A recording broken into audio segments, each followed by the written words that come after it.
días, qué gusto saludarlos, qué bello momento. Gracias también a Kenneth y a Edwin que nos acompañaron con la oración musical, muy contentos. Hace 15 días comenzamos con una referencia, les hablaba yo del código sísmico, esa idea general que tienen los ingenieros para cómo construir un edificio y que establece líneas generales. Para hoy queremos continuar con esa idea, pero estaba pensando en otra analogía durante la semana y se me ocurrió tal vez la del arquitecto. El arquitecto que establece unos planos constructivos que dan líneas específicas para ciertos temas, pero a su vez, con los mismos planos, usted podría hacer que su casa se vea muy diferente. Podría pintarla de un color, ponerle diseño de otro color, podría poner cuadros, podría hacer A o hacer B. O sea, hay un espacio para prudencia, libertad y decisiones dentro de los elementos que sí están definidos y a partir de los cuales se quiere establecer cuál es la pauta que corresponde. Hoy vamos a continuar con lo que retomamos o iniciamos la semana pasada y hace 15 días con la idea básica, que es la siguiente. La Biblia nos da pautas acerca de cómo hacer iglesia. No nos corresponde a los cristianos hacer en todo y en cada aspecto de la iglesia local lo que queramos, sino que hay algunos elementos en los cuales la Biblia es clara y nos establece instrucciones, mientras que en otros tenemos espacio para la prudencia, la libertad y la sabiduría en oración. Y de eso vamos a estar hablando el día de hoy. Si les parece, oramos y comenzamos. Padre, gracias por el tiempo que nos has dado hasta ahorita. Gracias, Padre, por este tiempo de adorarte, de cumplir uno de los fines de la iglesia. Te pido ahora que podamos ser edificados, Señor, como miembros de esta congregación y que podamos, Señor, también durante la semana, incluso hoy mismo, Señor, compartir tus buenas noticias para aquel que no cree. Todo esto pedimos que tu palabra expuesta, predicada y aplicada, Señor, sea usada por tu Espíritu Santo para la transformación del no creyente y para la edificación del creyente. En el nombre de Jesús oramos. Amén. Bien, si Dios ha definido pautas acerca de qué es una iglesia local, lo vimos hace 15 días, ¿para qué sirve una iglesia local? ¿Qué nos dice entonces la Biblia respecto de cómo debe ser liderada y cómo debe ser organizada la iglesia local? Hoy vamos a estar hablando de esto que hemos llamado dentro de En el Reino de Dios, como serie general de todo julio. Estamos hablando de la iglesia local, hablamos la semana pasada de la iglesia universal y hoy queremos hablar de lo que algunos han llamado el gobierno de la iglesia local. Ahora, no se imagine que esto es un tema como el gobierno estatal. Aquí no necesariamente tenemos esos esquemas administrativos, pero sí queremos hablar cómo debe estructurarse, dirigirse y ser liderada una iglesia local. Pero para no ir a avanzar, y por si usted no vino hace 15 días, un par de puntos importantes de tomar acerca de una iglesia local. Lo primero es, ¿qué es una iglesia local? ¿Qué sí constituye y qué no constituye una iglesia local? Hace 15 días decíamos, las marcas de una iglesia local son la predicación correcta del evangelio de la palabra de Dios y adicionalmente la correcta administración de las ordenanzas, esos institutos o esas ordenanzas que nos dejó nuestro Señor, que son la cena del Señor, y el bautismo. La correcta administración de estas ordenanzas nos dan a nosotros esos elementos junto con la predicación de la palabra para ser considerado una iglesia local. O sea, no todo grupo de personas que se reúnen en una casa e incluso enseña la palabra de Dios constituye como tal una iglesia local. La razón, sabemos entonces la forma en la que la Biblia nos establece acerca de elementos que son propios y característicos de la iglesia, que solo la iglesia hace, que no lo hacen las empresas, no lo hacen las ONGs, no lo hacen otras entidades, solo lo hace la iglesia. Predicar la palabra de Dios y administrar correctamente las ordenanzas. Diego la semana pasada habló de la iglesia universal y en esa iglesia universal estábamos con los gringos acá y era bellísimo que estuviéramos viviendo lo que estábamos predicando acerca de cómo entonces la iglesia es más que solo este grupo de personas o los diferentes grupos de personas que se congregan en diferentes espacios de este país, de este continente y del mundo e incluso a lo largo de la historia. O sea, la iglesia universal se establece más allá de solamente un momento específico y trasciende los tiempos y los siglos a como lo hemos visto. Esa es la iglesia universal. Y hoy pasamos entonces a la iglesia local donde vamos a ver 5 puntos. 5 puntos en un periodo de tiempo específico. Vamos a ver cómo nos va. 5 puntos. Número 1 dice, la idea de dirigentes y liderazgo en la iglesia local. Aquí quiero hacer algunas consideraciones específicas sobre por qué hay liderazgo en una iglesia local. Número 2, queremos hablar de uno de los roles que hemos llamado los ancianos. Número 3, queremos hablar sobre los servidores o diáconos. Ha sido un término un poco más antiguo. Cuarto, queremos hablar sobre la congregación en general. Y por último, unas aplicaciones. ¿Qué significa esto para nosotros en este siglo, en esta congregación, en este país? Así que, si les parece, comencemos con la idea de dirigentes. Si usted no lo ha hecho, usted puede escanear ese código que está arriba a la izquierda y me puede seguir con el esquema de la enseñanza que estamos llevando. Está disponible en la aplicación de YouVersion en la Biblia. Lo primero es dirigentes y liderazgo en la iglesia local. Si usted se va a llevar una idea de todo lo que vemos en este mes, es la siguiente: buscamos hacer iglesia a como Dios lo manda, entendiendo que dentro de esas pautas hay espacio donde se ejerce la libertad y la prudencia. Pero buscamos hacer iglesia como Dios manda. La idea que estamos queriendo presentar en julio es: no hacemos iglesia como nos da la gana. No decimos todo está libre, todo está para escoger, y es simplemente mientras alguien esté cantando una canción y otra persona esté hablando por 45 minutos sobre algo, ahí listo, estamos con la iglesia. La Biblia nos establece pautas que son de acatamiento para nosotros en este siglo, en el ejercicio de la iglesia local. Pero habiendo visto eso, que es nuestra idea central de este mes, y el próximo vamos a hablar de la relación entre la iglesia y el Estado, la iglesia y el mundo, la iglesia y la sociedad, el próximo mes, si Dios quiere, con lo que quisiera comenzar es lo siguiente cuando hablamos del liderazgo en la iglesia local. Universal, en la iglesia universal, y localmente, en cada iglesia local, la cabeza y el pastor principal de la iglesia es Cristo Jesús. Permítame que lo diga de nuevo por si no resultó tan claro. Universal y localmente, la cabeza y el pastor principal de la iglesia es Cristo Jesús. Hoy recitamos nosotros una confesión, confesamos el credo niceno. El credo niceno, no sé si usted lo sabe, pero cumple este año 1700 años de haberse promulgado, el credo de Nicea.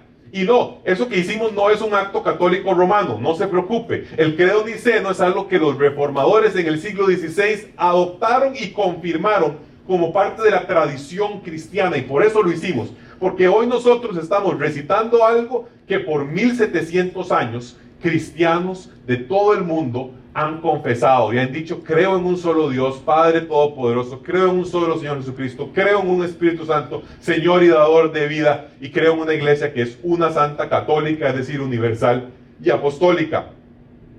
Y hoy la intención de tener esto es para que nosotros podamos decir: esto va más allá de lo que nosotros estamos viviendo. La iglesia en el siglo XXI, señores y señoras, no es una burbuja en el aire desconectada de toda raíz desde el siglo I.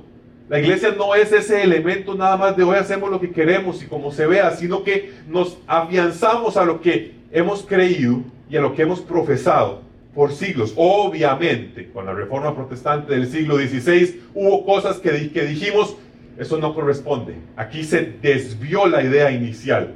Eso ya no tiene lugar. Pero en general, la idea es que cuando nosotros estamos, por ejemplo, confesando el credo niceno, conocido como Niceno de Constantinopla también, estamos compartiendo con esto. Y esto entonces nos llama a pensar que había pautas de cómo hacer iglesia en el siglo IV, cuando se promulgó el credo, que también hoy para nosotros son aplicables. Así que quisiera que entremos a eso. En general, al hablar de dirigencia y liderazgo en la iglesia local, una idea importante es que no se trata de una doctrina principal. No estamos hablando de algo como la Trinidad, no estamos hablando de algo como la encarnación de Cristo, no estamos hablando de algo como la resurrección. No es una doctrina de esas que si no la crees, te llamas hereje. O sea, te pone en situación de hereje, y es la razón por la cual existían estos credos en el siglo IV. No lo es. Sin embargo, sí hay indicaciones bíblicas, y nuestro error puede ser pensar en este siglo del evangelicalismo moderno, pensar que solo lo atinente a la salvación es relevante para la iglesia, que solo lo que tenga que ver con la parte soteriológica, o sea, la doctrina y la enseñanza de la salvación es lo que nos interesa, y el resto de la Biblia, pues dejémoslo ahí. Y no ese es el caso. La Biblia nos instruye en otros elementos y por eso queremos escudriñar las Escrituras, seguir las instrucciones. Y cuando hablamos de dirigentes o de liderazgo en la iglesia, ¿qué es un dirigente? ¿Qué es un líder de la iglesia local? Aquí una definición de un teólogo conocido que buscaba, dice, es alguien que ha sido reconocido públicamente como poseedor del derecho y la responsabilidad de realizar ciertas funciones para beneficio de toda la iglesia. Piense que es sencillo. Piense que aquí fuera posible que todo el mundo hiciera lo que quisiera todos los domingos. Entonces, hoy resulta ser que yo, con la peor voz del mundo y el peor acomodo musical y comprensión musical, digo, no, es que la verdad Kenneth y Edwin no. Hoy yo voy a cantar. Y nada más se me ocurrió y me paré y comencé a cantar ahí enfrente de todo el mundo. Y eso que yo canto tan mal que mis oídos me dicen ya para. Es el nivel de qué tan mal. Y entonces imagínense que 3 personas hoy también hubieran dicho, bueno, yo voy a dar la prédica y se paran 3 personas simultáneamente a darlo. Y había 20 personas de anfitriones, no se puede ni pasar de cuántos anfitriones. La idea es muy sencilla, se requiere dirigencia y liderazgo porque hay que ordenar las cosas. O sea, tiene que haber un orden en cómo ejerce, cómo la iglesia local lleva su día a día. Entonces es obvio, por supuesto, que vaya a haber dirigentes o líderes que llamemos. ¿Cuáles roles nos menciona la Biblia? 3. Apóstoles, ancianos y servidores o diáconos. Apóstoles, ancianos y servidores o diáconos. Sobre los apóstoles hicimos un podcast cuando comenzamos Colosenses, episodio número 28, si usted lo quiere ver después. La idea básica es, hoy no hay. Listo, así empieza y así termina. Pero si usted quiere comerse 40 minutos de Diego y yo hablando en un podcast, episodio 28, no hay apóstoles. El apóstol los requisitos para ser apóstol era haber visto con sus ojitos tapatíos, como creo que decía una canción, al Señor resucitado y haber sido seleccionado por Cristo mismo. Y para sorpresa de muy pocos, ya eso no pasa. Entonces no hay apóstoles hoy en día. Nos quedan 2 otros roles, ancianos y servidores o diáconos. Estoy usando la palabra servidores y diáconos, ya les voy a explicar que significa lo mismo, pero es solo porque servidores puede ser un término medio amplio. Nos quedan 2, ancianos y servidores y diáconos. Entonces, aprovechemos y los vemos. Aquí Diego hizo esta gran presentación que va por partes, entonces iniciemos con los diáconos, por los ancianos. Cuando hablamos de ancianos, hay varios puntos que quiero ver y ojalá usted me pueda seguir.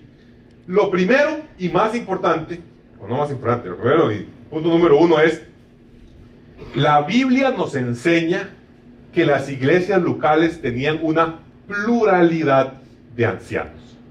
Cuando digo ancianos voy a decir a veces 3 palabras que las voy a poner ahí de paso para comenzar con el tema, pero sea que fueran ancianos, obispos o pastores, la Biblia nos habla de una pluralidad en la iglesia local.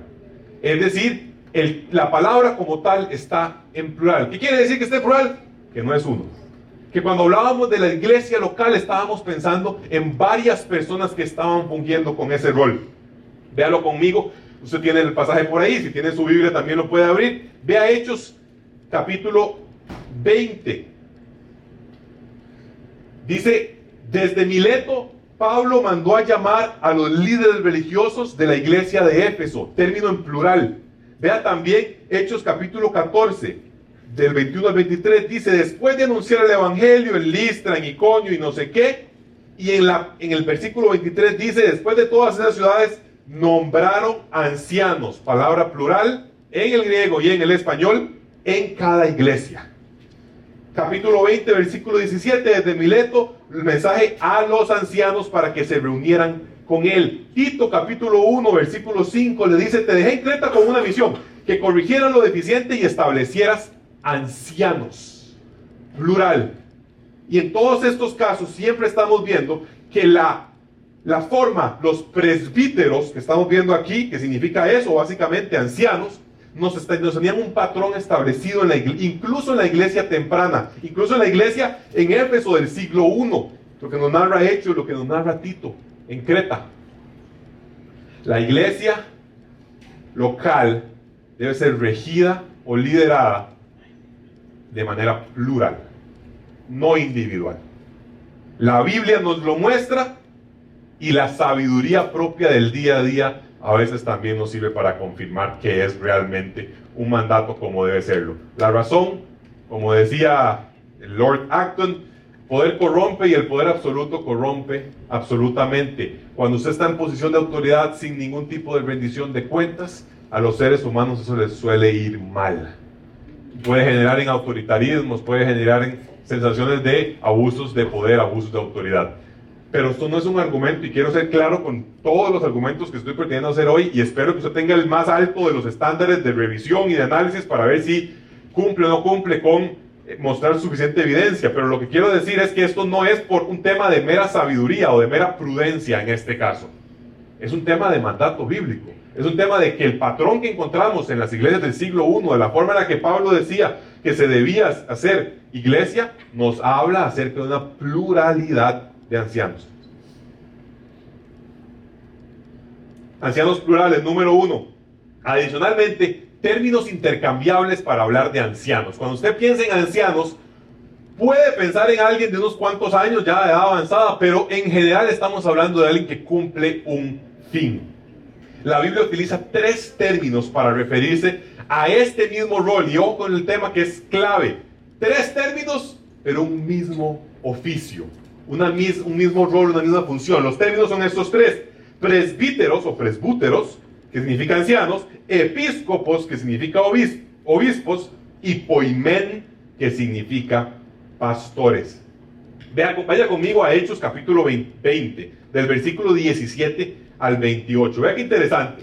Dice que desde Mileto Pablo mandó llamar a los líderes religiosos de la iglesia de Éfeso. Ahora, otras versiones, si tiene Reina Valera 60 o Reina Valera contemporánea, dice, ¿qué dice?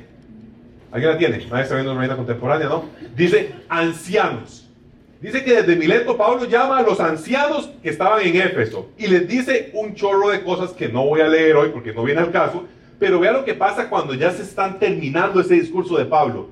Les dice en el versículo 28, tengan cuidado de sí mismos y de todo el rebaño sobre cual el Espíritu Santo los ha puesto como obispos. ¿Y para qué? Para poimeniar, para pastorear la iglesia de Dios. Entonces, ojo qué interesante. Versículo 17, llame a los ancianos y dígale, ustedes ancianos, ustedes son obispos, que les corresponde pastorear la iglesia de Dios. El uso de los términos es básicamente intercambiable. Es una forma como que estuviéramos diciendo a quien es anciano, es presbítero es el término, también es obispo o supervisor, han dicho otras formas, o sea, es episcopos, y también es pastor, o sea, es poimen. Otro ejemplo, por si no resultó lo suficientemente convincente, vea 1 de Timoteo capítulo 3 y 1 de Timoteo del 5 al 17. Los tiene usted también ahí abajo. Vea el 3, se dice, y es verdad, que si alguno desea ser obispo, episcopos, a noble función aspira. Pero dice que entre las cosas que debe hacer el obispo es, versículo 4, gobernar bien su casa, porque el que no sabe gobernar su familia, ¿cómo podrá cuidar de la iglesia de Dios? Eso nos dice 1 de Timoteo capítulo 3. Pero adicionalmente, obispo, que es lo que decía capítulo 3, ¿verdad? Estamos hablando de episcopos en 1 Timoteo 3. En el capítulo 5, Pablo dice que hay gente que gobierna, pero los llama ¿cómo? Solo tienen el 5:17. Los ancianos que gobiernan bien deben considerarse dignos. Nuevamente, el 3 dice que si alguien quiere ser obispo, le corresponde gobernar la propia familia y la iglesia de Dios. Y el capítulo 5 dice después que los que gobiernan bien deben ser ancianos, presbíteros en este caso. O sea, Pablo en un mismo libro, en cuestión de 2 capítulos, respecto de una misma acción, dice primero que estos son ancianos y después los llama obispos. ¿Qué tal? Espero que lo suficientemente convincente para ver que estamos hablando de un mismo rol, de una misma función. Así entonces, decimos que cuando una persona ejerce este oficio dentro de la iglesia local, lo podemos llamar anciano, lo podemos llamar obispo, o lo podemos llamar pastor. Pluralidad de ancianos y con términos intercambiables a lo largo de la Biblia. ¿cuáles son ahora entonces las funciones de los ancianos? O sea, ¿qué hacen? ¿Qué hacen los ancianos? ¿Qué hacen en el día a día? ¿Para qué están ahí? ¿De qué manera les corresponde esto del liderazgo sobre la iglesia local? Número uno, en primer lugar, lo que acabamos de leer, gobernar la iglesia. Gobernar la iglesia local es una de las funciones de los ancianos. Primera de Timoteo 3, lo acabamos de leer, si alguien quiere ser obispo, noble función. Y el versículo 4 y 5 dice, el que no sabe gobernar su propia familia, ¿cómo podrá cuidar de la iglesia de Dios? Dando a entender por inferencia que ese obispo le va a corresponder gobernar su familia, pero también gobernar la iglesia de Dios. Pero adicionalmente el capítulo 5 dice, los ancianos que gobiernan bien deben considerarse dignos de doble honor, mayormente a los que se dedican a predicar y a enseñar. Y eso nos lleva a la segunda de las funciones que le corresponde. Me la brinqué, tercera en el orden que usted tiene en las notas, que es enseñar a la iglesia. Al anciano, en comparación con el diácono, lo distingue sobre todo una de las características de funciones de la descripción del puesto, si usted quiere verlo, y es enseñar a la iglesia. La predicación y la enseñanza como tal sobre la iglesia local le corresponde al anciano, no al diácono, no al servidor, que es el mismo término, ya lo vamos a ver. Pero adicionalmente les corresponde pastorear, cuidar a la iglesia. Vea primera de Pedro capítulo 5, usted también lo tiene en sus notas. Dice, yo Pedro, que he sido testigo, como anciano, les digo a los ancianos que están en ustedes, cuiden de la grey de Dios. Pero no lo hagan por plata, por obligación, ni para ser un tiranos, sino háganlo como pastores que responden al pastor supremo. Tres cosas, al menos le corresponde al anciano, le corresponde gobernar a la iglesia, tomar decisiones respecto le corresponde cuidar, pastorear a la iglesia y le corresponde enseñar a la iglesia. Vimos pluralidad de ancianos, vimos términos intercambiables, vimos qué hacen y por último, ¿cuál es el requisito para ser un anciano? Bueno, resulta que en ese tiempo ya tenían LinkedIn. No tenían LinkedIn. Pero sí tenían descripciones de puesto. Y las descripciones de puesto están precisamente en Primera de Timoteo capítulo 3 y en Tito capítulo 1.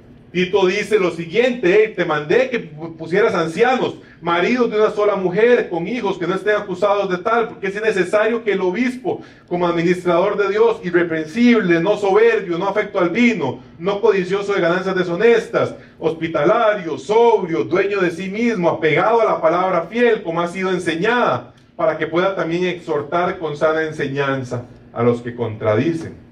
Primera de Timoteo dice una lista semejante. El obispo debe ser esposo de una sola mujer, respetable, hospitalario, gobernar bien su casa. El que no puede con su familia, ¿cómo podrá la iglesia de Dios? No debe ser un recién convertido. No vaya a ser que se vuelva presuntuoso.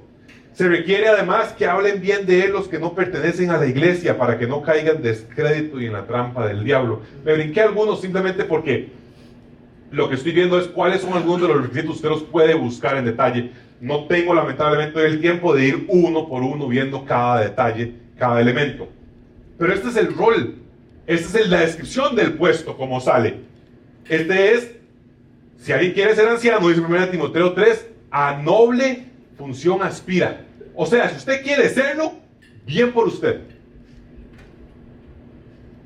Es algo bueno. Es algo positivo. Esta es la descripción del puesto. Así se ve. Y si usted lo ve, a diferencia de los puestos de hoy en día, que piden 5 años de experiencia, habiéndose graduado hace 1 año de la universidad, a diferencia de esos, la mayoría de los elementos que usted ve son elementos de carácter, no de habilidad. De habilidad vamos a ver unos cuantos, un par tal vez. El resto son temas de carácter. Hospitalario, sobrio, no entregado al vino, no un nuevo creyente. Parece entonces que a la hora de hablar de requisitos para un anciano, primero eso no se cumple en un tiempo breve. Por eso la idea de que no sea un nuevo creyente, para que no sea una tema de la mañana nada más, que ya parecía, pero no estábamos claros. Pero adicionalmente, respecto de los ancianos, no juzgamos como el mundo juzga. No siempre el mejor anciano va a ser el CEO de la compañía. No significa que si usted es el CEO o que usted tiene un puesto altísimo de gerencia, una carrera profesional elevadísima, usted está listo para ser un anciano. No necesariamente. Ahora, tampoco es un impedimento. No es como que dice, si es CEO no puede. No dice eso. Pero no buscamos ancianos con los mismos criterios con los que buscamos CEO. Porque, sorpresa para nadie de nuevo, la iglesia local no es una empresa. Y no se lleva como una empresa. Piensa en Fusión, lo acabamos de hacer. Fusión es un ala del negocio absolutamente deficitario. Si usted lo quiere ver como empresa. Absolutamente deficitario. ¿Qué vamos a hacer? Pedirle a los adolescentes, bueno, cada uno de ustedes paga el costo de todo el servicio. No, por supuesto que no. Entonces, claro que tendríamos déficit y bajo el pensamiento de iglesia, de empresa, estaríamos llevando a la iglesia local de una forma completamente incorrecta. Piensen en las misiones. Piensen en Fernando y Jessica, en Michael y Giri en Cuba, en Robert y Steph, en Jacob. ¿Cuál es el rédito, el retorno de inversión sobre esos elementos? ¿Cómo lo va usted a sacar? Por supuesto que estamos hablando en términos no económicos. Entonces, no juzgamos el anciano con los criterios que el mundo juzga. Y por último, esto lo digo con cuidado en un siglo que obviamente es relevante, pero que a su vez es clave para cómo definimos nosotros. El hecho de que estas pautas no fueron dadas, no se nos ocurren hoy en día, y retomo lo que dijimos acerca de los credos y demás. Estábamos hablando de temas que fueron dadas desde el siglo I para nosotros, incluso para el acatamiento hoy. Y es que el rol del anciano es un rol que recae sobre varones. Exclusivamente. El rol del anciano no es un rol disponible para las mujeres. Y obviamente en este siglo, eso es tremenda cosa que decir. Ahora, si usted hiciera un análisis histórico, viera que no tiene tanto de ser tremenda cosa que decir. Tiene menos de 100 años. Hasta hace 100 años estábamos bastante claros. Y algo pasó como a mediados del siglo pasado que comenzó a salir mucha más cosa. Pero lo cierto es que la Biblia nos muestra, si usted quiere leerlo también, lamentablemente no puedo quedarme aquí 20 minutos explicando todos los argumentos y contraargumentos y demás para decir algo como esto. Pero el punto es que los ejemplos de ancianos que tenemos son masculinos. La indicación de 1 de Timoteo 3 infiere a un varón, o implica, a un varón, y también el contexto del cual viene en el capítulo anterior nos da a entender que es un varón. Eso quiere decir que no hay tal cosa como una pastora. Y aquí de nuevo trato de ser muy cuidadoso con el lenguaje, porque la intención no es ser grosero, es hablar la verdad que la Biblia nos enseña. Al día de ayer, por ejemplo, yo estaba en un evento cristiano, llegué y había muchos expositores y una de las personas que estaba ahí se presentó como pastora tal. Yo no me levanté y le tiré un zapato, me explico, en ese tipo de cosas somos cuidadosos y tenemos también esa posibilidad de decir, bueno, ok, yo no comparto lo que estás diciendo, pero a ver, escuchamos los 30 minutos de lo que tenías que decir, ¿no? Lo digo en el sentido de nuevo sobre por qué estamos haciendo estos temas. Lo estamos haciendo porque nosotros no tenemos la posibilidad de decidir todos los elementos de cómo se hace iglesia local. Muchos, sí. ¿Reunirnos en Sabana Norte? Sí. ¿En un hotel? Sí, claro, todas esas cosas las pudimos escoger, no están en la Biblia, pero algunas otras no. Y tuve que pensar durante la semana con detalle cuál era un buen ejemplo en el que tal vez sería más claro esta realidad. Pensé mucho, de nuevo, no quería pensar un ejemplo que sonara grosero, se me ocurrió el siguiente. No hay tal cosa como un matrimonio entre dos hombres. Usted dice, no, pero la ley lo permite. No. Que la ley diga algo no significa que de acuerdo con la palabra de Dios eso sea real. ¿O acaso es que nuestra constitución y nuestras leyes son copy-paste de la Biblia tal cual? No, por supuesto que no. La ley puede decir misa, que si está en contra de la palabra de Dios es una ley injusta. Eso vamos a hablar el próximo mes. Pero no hay tal cosa como un matrimonio entre dos hombres, o entre dos mujeres. No existe. Aunque la ley lo reconozca como un matrimonio civil, eso no es un matrimonio, porque el diseño del matrimonio es prepolítico, preestatal, definido por el que creó a los dos miembros del matrimonio, llámese el hombre y la mujer, o sea, lo define Dios. O sea, que usted le ponga un nombre no lo hace tal cual. Lo mismo pasa, lo mismo sucede en relación con el oficio del anciano. El hecho de que usted le ponga un nombre y lo mencione tal cual, no quiere decir que en efecto lo sea.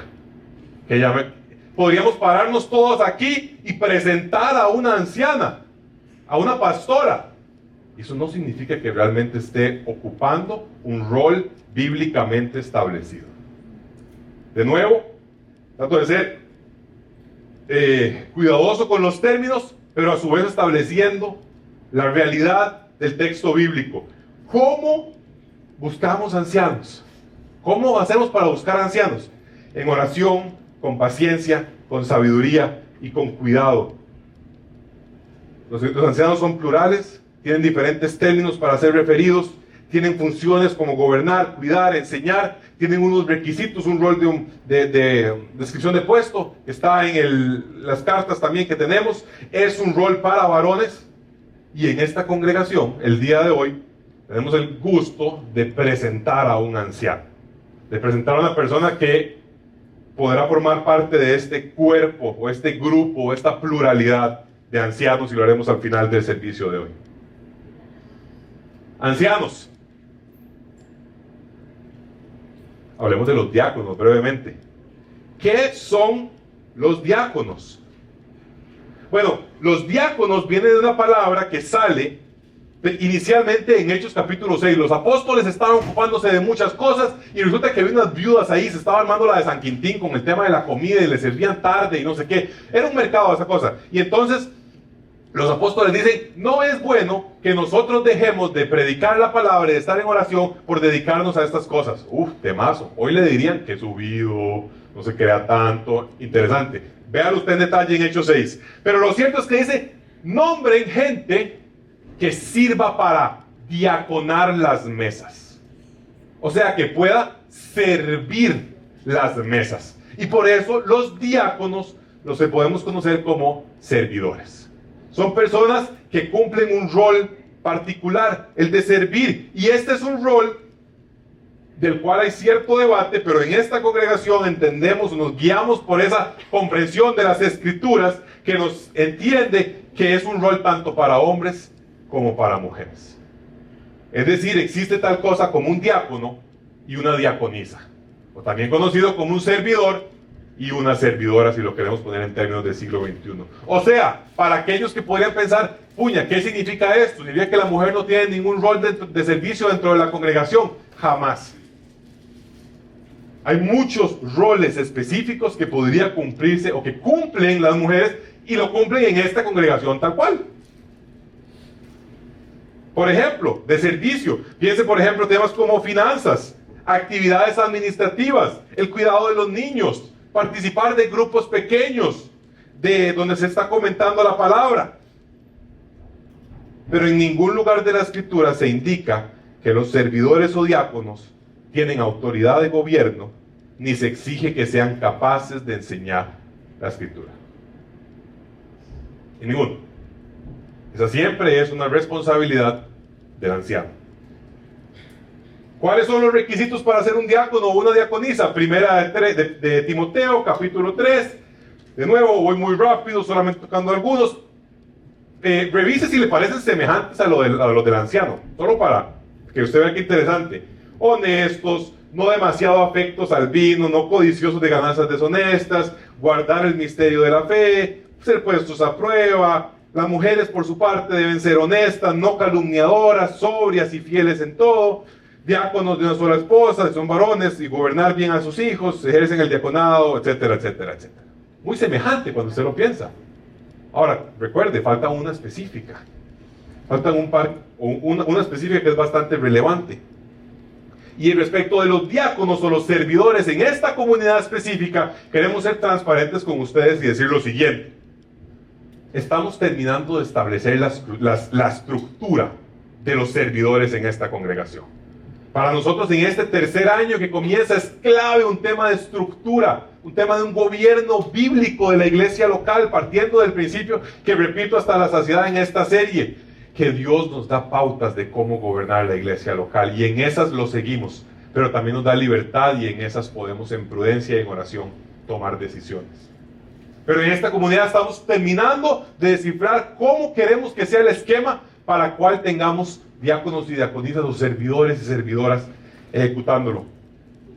Y esos son los diáconos como tal, los servidores. Nótese por si acaso, por si alguien piensa que es de un menor grado, Jesús se menciona a sí mismo como un servidor en varias instancias. Puede buscar el término en griego, puede buscarlo cuando Jesús lo dice.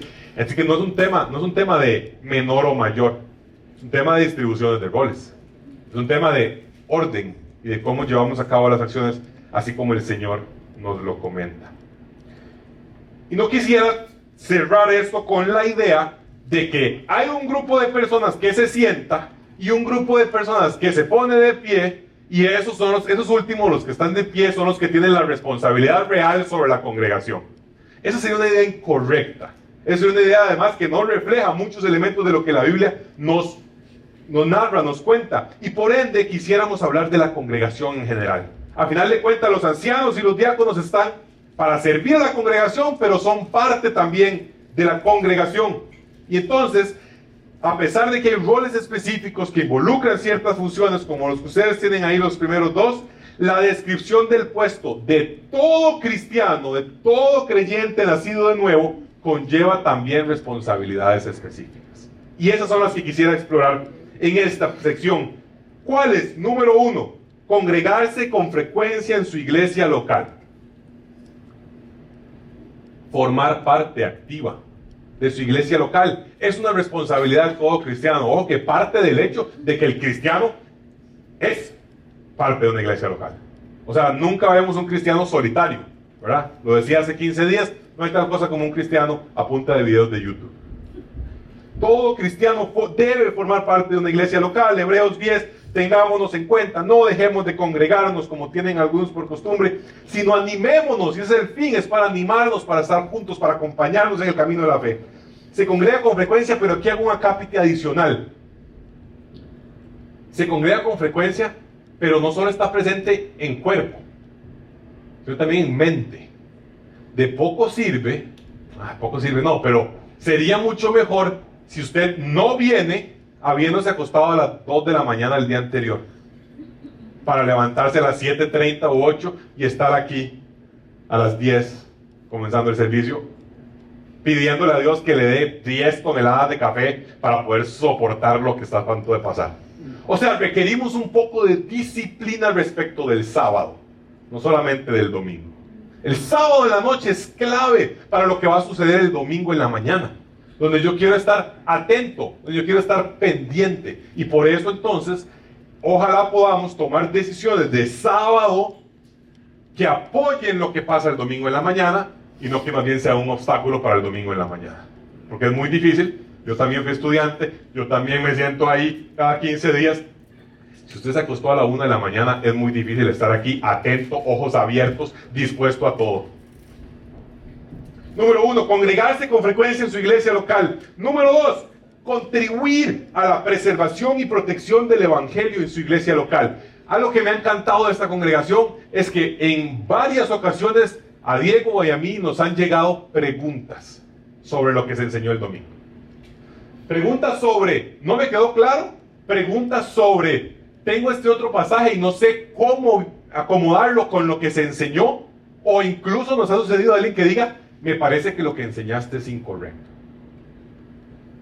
Y eso no solo nos parece bien que suceda, sino queremos potenciarlo, queremos promoverlo. Es necesario que toda la congregación esté pendiente de la preservación y protección del evangelio.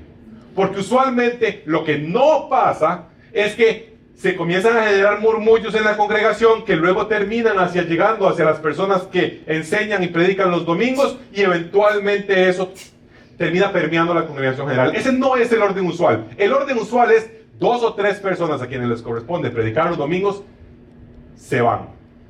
O sea, en la cabeza se van, como decimos en este país, de right, Y cuando usted se da cuenta, en una congregación sana, se comienzan a escuchar cosas que no corresponden.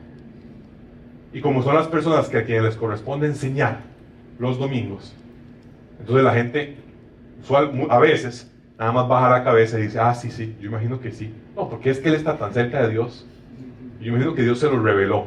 Dios se lo reveló, nada. Ahí está el texto bíblico, 66 libros, todos lo pueden hacer. Nosotros somos protestantes, no católicos. Aquí no traemos tradición del bolsillo. Aquí nos gusta la Biblia y nos gusta el texto corroborable. Y entonces usted y yo, que podemos, gracias a Dios, leer español, lo podemos cotejar. Ahora, obviamente en Efesios 4 nos dice que Dios ha puesto personas como maestros, ¿no? Que han sido designadas para eso y que son una ayuda para la iglesia local, y por supuesto que también es una gran responsabilidad, pero la obligación final es de todo creyente. En Gálatas capítulo 1, Pablo no les dice a los Gálatas, no puedo creer ustedes ancianos que comenzaran a tergiversar el evangelio. No dice eso. En Gálatas capítulo 1, Pablo les dice, me asombra ustedes, miembros de las iglesias, que tan pronto se hayan alejado del que los llamó por la gracia de Cristo para seguir un evangelio diferente. La responsabilidad es de cada persona que pertenece a la congregación.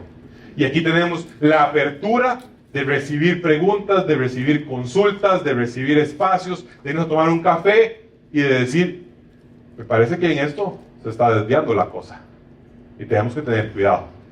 Ahora, obviamente agradeceremos que lo hagan en amor y en gracia y no solamente mensajes así de usted es un baboso, ¿por qué digo eso?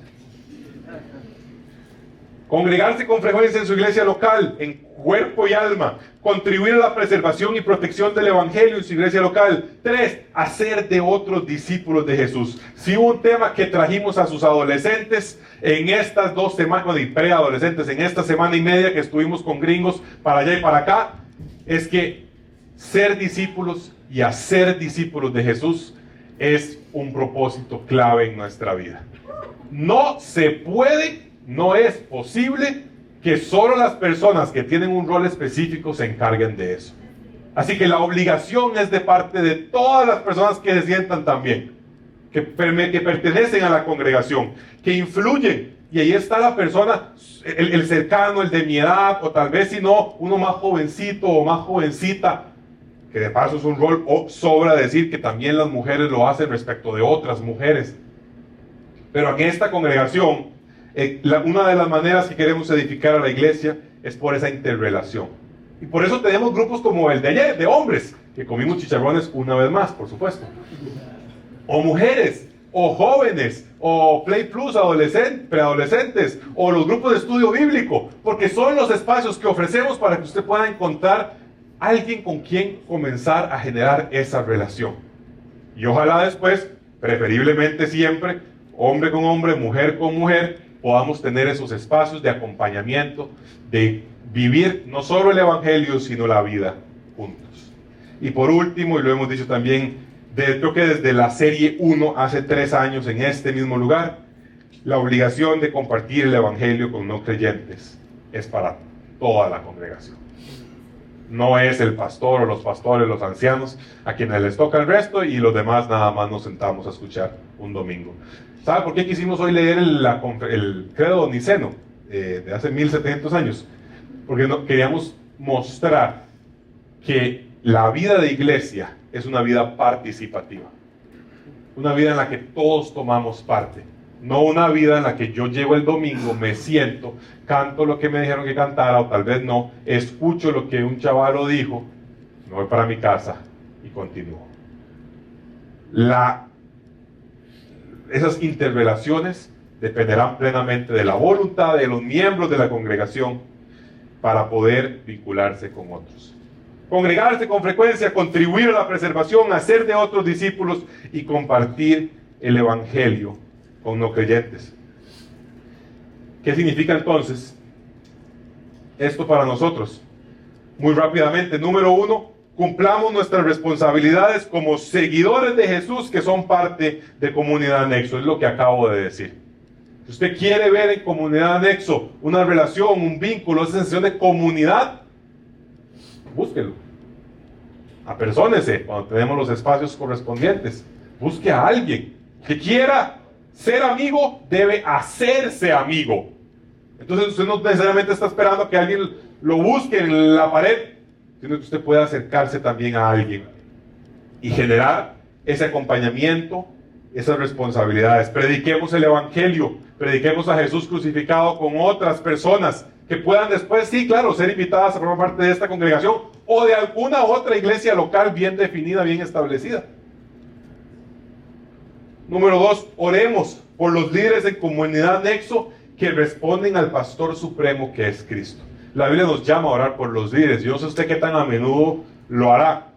Sé que mi esposa y yo, que mi esposa está acá, no me deja mentir, oramos por esta comunidad con bastante frecuencia. No quiero decir todos los días para no ser mentiroso, pero pienso que 5 o 6 días por semana. Pero desde luego que también agradeceremos que se cumpla el mandato bíblico de orar por sus líderes. Orar por las personas a quienes les corresponde tomar decisiones que algunas veces están establecidas bíblicamente y otras son en pura prudencia, sabiduría y oración con el Señor. Así que Dios nos pueda dar sabiduría y prudencia para tomar buenas decisiones. Y por último, ¿por qué ver todo esto? ¿Por qué dedicar un mes? 2 con el próximo, pero se va a sentir diferente. Pero ¿por qué dedicar julio a ver la iglesia local? Y si usted no lo ha escuchado ya suficiente y no se lo ha llevado grabado, una vez más. Porque hay cosas, pautas que Dios nos estableció acerca de cómo hacer iglesia local. Porque no hacemos lo que se nos viene en gana respecto de todo, sino que ahí donde Él ha mandado, ahí nosotros obedecemos. Y ahí donde ha dejado espacio libre, ahí tomamos decisiones en prudencia, en sabiduría, en oración. Pero lo hacemos todos como parte de esta comunidad. Al final de cuentas no hay nosotros y ustedes, lo que hay es nosotros como parte de Comunidad Nexo. Y por eso quisimos dedicar este mes a eso. No se vaya a ir, ahorita voy a pasar a Diego, pero antes de eso, quisiera que cerremos orando y continuamos. Padre, gracias por este tiempo, Señor. Permítenos ser fieles en seguir tus instrucciones, tu código sísmico, tu diseño de arquitecto para tu iglesia, específicamente en la iglesia local, Señor. Que podamos como parte de esa iglesia universal, pero específicamente en nuestro contexto de iglesia local, aquí en Comunidad Nexo. Señor, seguirte en las pautas y en los elementos que hayas dejado para nosotros. Ser obedientes, pero además, Señor, danos muchísima sabiduría como congregación también, Padre, para poder tomar decisiones correspondientes, Padre, para poder también nosotros tener sabiduría en los ámbitos de libertad y de prudencia que nos has dejado, Señor. Permitinos sobre todas las cosas, Padre, que por medio de esta congregación, de la obediencia a tu palabra, se glorifique tu nombre. Que las personas digan, es que puedo ver la obediencia a lo que Dios ha mandado, hasta en la estructura, hasta en el esquema y hasta en lo que constituye la iglesia local, Señor. Que pueda ser ese un testimonio adicional para las personas. Y permítenos como congregación, Señor, vivir por lo que hiciste en la cruz, vivir por ese Espíritu Santo que nos has dado para que nuestra vida, Señor, tenga ese acompañamiento para no quedar huérfanos ni quedar solos, Señor. Te pedimos todo esto en el nombre de Cristo Jesús. Amén.